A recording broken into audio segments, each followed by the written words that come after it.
ഇന്നെനിക്ക് morning duty ആയിരുന്നേ. Duty കഴിഞ്ഞ് ഞാൻ ഉച്ചയ്ക്ക് ഇറങ്ങിയപ്പോഴേക്കും എന്നെ വിളിക്കാൻ കണ്ണൻചേട്ടൻ വന്നിട്ടുണ്ടായിരുന്നു. വന്ന ഉടനെ എൻ്റെ കയ്യിലൊരു പൊതി ആട്ടോ തന്നത്. ഇന്നെന്നെ വിളിക്കാൻ വരുമെന്ന് രാവിലെ പറഞ്ഞിട്ടുണ്ടായിരുന്നേ. അങ്ങനെ ഡ്യൂട്ടി കഴിഞ്ഞ് ഇറങ്ങിയപ്പോഴേക്കും ഞാൻ വിളിച്ചു. കണ്ണൻചേട്ടൻ തൊട്ട് അപ്പുറത്തല്ലേ ജോലി ചെയ്യുന്നത്, അതുകൊണ്ട് വേഗം വരാൻ പറ്റി കേട്ടോ. ഞാൻ കൂടുതലും ബസ്സിലാട്ടോ പോകുന്നത്.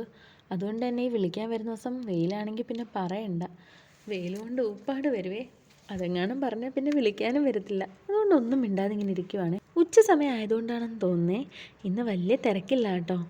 ഇനി എന്താ പരിപാടി എന്ന് ചുമ്മാതൊന്ന് ചോദിച്ചതും എന്നോട് പറഞ്ഞു നമുക്ക് പോകുന്ന വഴിക്ക് മന്തി കഴിക്കാമെന്ന്. എനിക്ക് മന്തി ഭയങ്കര ഇഷ്ടമാണ് കേട്ടോ. എപ്പോഴും അങ്ങനെ വാങ്ങിച്ചൊന്നും തരാറില്ല, വല്ലപ്പോഴേ മേടിക്കത്തുള്ളൂ. അങ്ങനെ മന്തി കഴിക്കാമെന്ന് പറഞ്ഞു. നമ്മൾ പോകുന്ന റൂട്ടിൽ തന്നെ കേട്ടോ ഈ കട. വടക്കേ മുക്കിലെ തായ്സ് കുഴിമന്തി. ഇവിടുത്തെ മന്തിയൊക്കെ നല്ലതാട്ടോ. ഞങ്ങൾ മുന്നേ ഒരു പ്രാവശ്യം ഇവിടെ വന്ന് കഴിച്ചിട്ടുണ്ട്. അങ്ങനെ ഇഷ്ടപ്പെട്ടോണ്ടാട്ടോ ഇന്ന് ഇവിടെ കയറി കഴിക്കാമെന്ന് കരുതിയത്. അങ്ങനെ ഞങ്ങൾ അൽഫാം മന്തി ആട്ടോ പറഞ്ഞത്. ക്വാർട്ടർ ആട്ടോ വാങ്ങിച്ചത്. കണ്ണൻചേട്ടന് മന്തി വേണ്ടാന്ന് പറഞ്ഞു. കണ്ണൻചേട്ടൻ അങ്ങനെ മന്തി കഴിക്കാറില്ല. എങ്കിലും വല്ലപ്പോഴുമൊക്കെ എനിക്കിഷ്ടമുള്ള സാധനങ്ങൾ ഇതുപോലെ മേടിച്ച് തരും കേട്ടോ. അങ്ങനെ ഞാൻ നല്ലതുപോലെ മന്തിയൊക്കെ കഴിച്ചേ. ഞങ്ങൾ കഴിച്ചിറങ്ങാറായപ്പോഴേക്കും മഴ പെയ്തു. നമ്മൾ ഹോസ്പിറ്റലിൽ നിന്ന് ഇറങ്ങിയപ്പോൾ മഴയേ ഇല്ലായിരുന്നു കേട്ടോ. ഇപ്പം ദേ ഒരു 10-15 മിനിറ്റ് കൊണ്ട് പെയ്ത മഴയാട്ടോ ഇവിടെ. നല്ല മഴയുണ്ടായിരുന്നു. മഴ ഏകദേശം തോന്നപ്പോഴാട്ടോ ഞങ്ങൾ ഇറങ്ങിയത്. അപ്പോൾ അത്രയേ ഉള്ളൂ. നമുക്കിനി അടുത്ത വീഡിയോയിലൂടെ കാണാം.